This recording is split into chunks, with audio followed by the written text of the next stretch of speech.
సభ ద్వారా ఎన్నో మాట్లాడాలా, ప్రజలకు పనికొచ్చే మాటలు మాట్లాడాలని చెప్పి నేను కూడా అనుకున్నాను.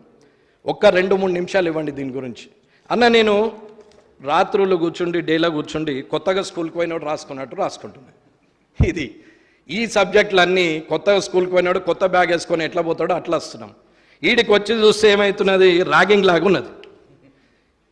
అన్న, నేను ఎవరిని ఉద్దేశించి మాట్లాడి, దయచేసి 50 మంది కొత్తలు ఉన్నాము, ఇంకొక 60 మంది పాత వాళ్ళు ఉన్నారు, చాలా సీనియర్లు ఉన్నారు. అన్న, మార్గదర్శకంగా ఉండాలనేది నా ఆలోచన. సభ నడుస్తుంటుంది, సభ్యుడు మాట్లాడుతుంటాడు, ఒక 4 అక్కడ నిలబడి మాట్లాడతారు, ఒక 3 ఇక్కడ నిలబడి మాట్లాడతారు. సభ నడిపేటప్పుడు కనీసం సభా సంస్కారం ఉండాలి, మనం మాట్లాడకూడదు, సభాధ్యక్షుడు చూస్తాడు అనే ఆలోచన ఉండాలి. శాసనసభ వ్యవహారాల మంత్రి గారికి నేను కోరేది ఏంటంటే, అన్న, రేపటికి మనం మార్గదర్శకంగా ఉండాలని కోరుకుంటున్నాం. కొత్తగా వచ్చిన పోయి రేపు పొద్దున మారకపోతావా, నేను చూడకపోతానా అని ఎవరన్నా అనుకుంటుండొచ్చు మనసులో. నేను మారే వ్యక్తిని కాదన్నా, రాజకీయాలకు నేను కొత్త కాదు, నేను జిల్లా పరిషత్ చైర్మన్గా చేసిన, నిజాయితీగా గెలవాలని చెప్పి ఇన్ని సంవత్సరాలు పట్టింది తప్ప ఏదో వంకర తోవల గెలవాలనుకుంటే ఎన్నడో వచ్చేవాడిని. కానీ ఇవాళ కూడా అందరూ కష్టపడే వచ్చినా ఇక్కడికి వచ్చిన తర్వాత మారుతున్నారా, లేకపోతే ప్రజల్లో మాట్లాడే మాటకు అక్కడున్న సీరియస్నెస్ ఇక్కడ ఉండదా అనేది నాకు అర్థం కావట్లేదు. అన్న, ఒక సభ్యుడు మాట్లాడుతూ ఉంటారు, మొన్న పెద్ద ఆయన అన్నాడు, నేను మాట్లాడేటప్పుడు ఎవరు ఉండరు, అందరు పోతారు, నేను అయినా సరే రికార్డులో ఉంటుందని మాట్లాడాల్సి వస్తున్నది అని చెప్పిండు. అన్న, సభలో ఉన్న సభ్యులు అందరూ కూడా వింటే మాట్లాడే వ్యక్తికి ఉత్సాహం ఉంటుంది, మాట్లాడిన మాటకు విలువ ఉంటుంది. నోటైన మాట మీ ద్వారా ఉన్న ఇక్కడ 119 మంది ద్వారా అన్ని నియోజకవర్గాలకు వెళ్ళే పరిస్థితి ఉంటుంది. అది చేయాల్సింది పోయి అందరం ఇష్టం ఉన్నట్టే వెళ్ళి వస్తున్నాం. సరే, టీ బ్రేక్ అని ఉదయం 10 గంటలకు స్టార్ట్ అయితే ఒక 12 గంటలకు టీ బ్రేక్ ఇచ్చిన అందరూ ఒకసారి పోయి ఒకసారి వస్తారు. ఇది నడుస్తూనే ఉంటుంది, పోయేటోళ్ళు పోతుంటారు, వచ్చేస్తూనే ఉంటారు. కాలేజీల ఇంటర్మీడియట్ పిల్లల్ని చూసినట్టు అవుతున్నది తప్ప టీచర్ అటు చూసేసరికి ఒక పీరియడ్ అటండి ఈయనకెళ్ళి వెనక డోర్లకి వెళ్ళి వెనకకి వెళ్ళిపోయినట్టున్నది. ఇది పరిస్థితి అన్న. నేను ఎవరిని అవమానించట్లేదు. ఈ సభ అంటే నాకు గౌరవం, ఇది చట్టసభ. ఈ చట్టసభలో ఖచ్చితంగా అందరం గౌరవంగా ఉండాలా. రేపు పొద్దున రాజకీయాలు నేను కక్ష ద్వేషాలతో ఉండాలని నేను కోరుకోవట్లేదు.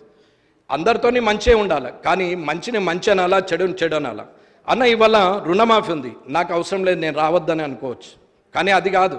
చేస్తుంది మంచి పని, ఏ పార్టీ అనేది అనవసరం.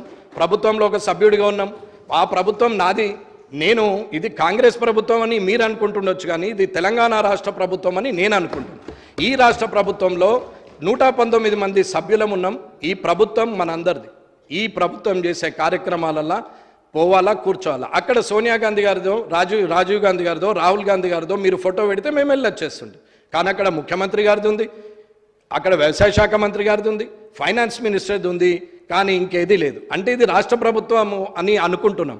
మీరు కూడా అలాగే ఆలోచించమని చెప్తున్నా తప్ప నేను వేరే దాని గురించి ఏం మాట్లాడట్లేదు. తిట్టుకోవడం ఎంతసేపు అన్నా, సెటైర్లు 100 వేస్తాను నేను కూడా. బయట నా అంత సెటైర్లు ఎవరు వేయనేయ్యరు, కానీ నేను అట్లా వేయను. ఎందుకు అనంటే మాట మాట్లాడడం, అరవడం, ఎదుటోళ్ళ మీద కామెంట్ చేయడం, అక్కడ మాట్లాడుతుంటే ఇక్కడ అరవడం, ఇక్కడ మాట్లాడితే ఇక్కడ అరవడం అనేది నడుస్తూ ఉండాలి రోజులు. ఏం లాభం, ఏమవుతుంది అనేది నా ఉద్దేశం.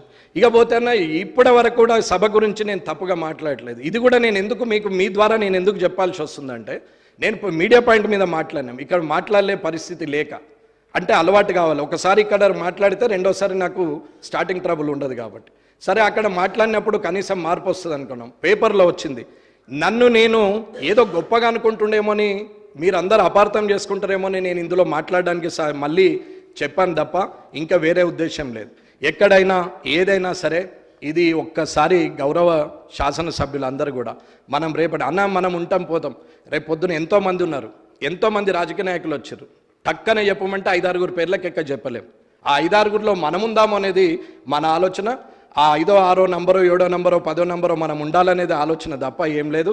ఈ 2024 నుంచి ఏదైతే ఈ శాసనసభ ఉందో, ఈ 3వ శాసనసభ ఉందో, ఇది ఎల్లకాలం తెలంగాణ ఉన్నన్ని రోజులు, తెలంగాణలో జనం ఉన్నన్ని రోజులు, ఈ శాసనసభ ఉన్నన్ని రోజులు ఈ 119 మంది గురించి గొప్పగా చెప్పుకోవాలనేది నా కోరిక. ధన్యవాదాలు.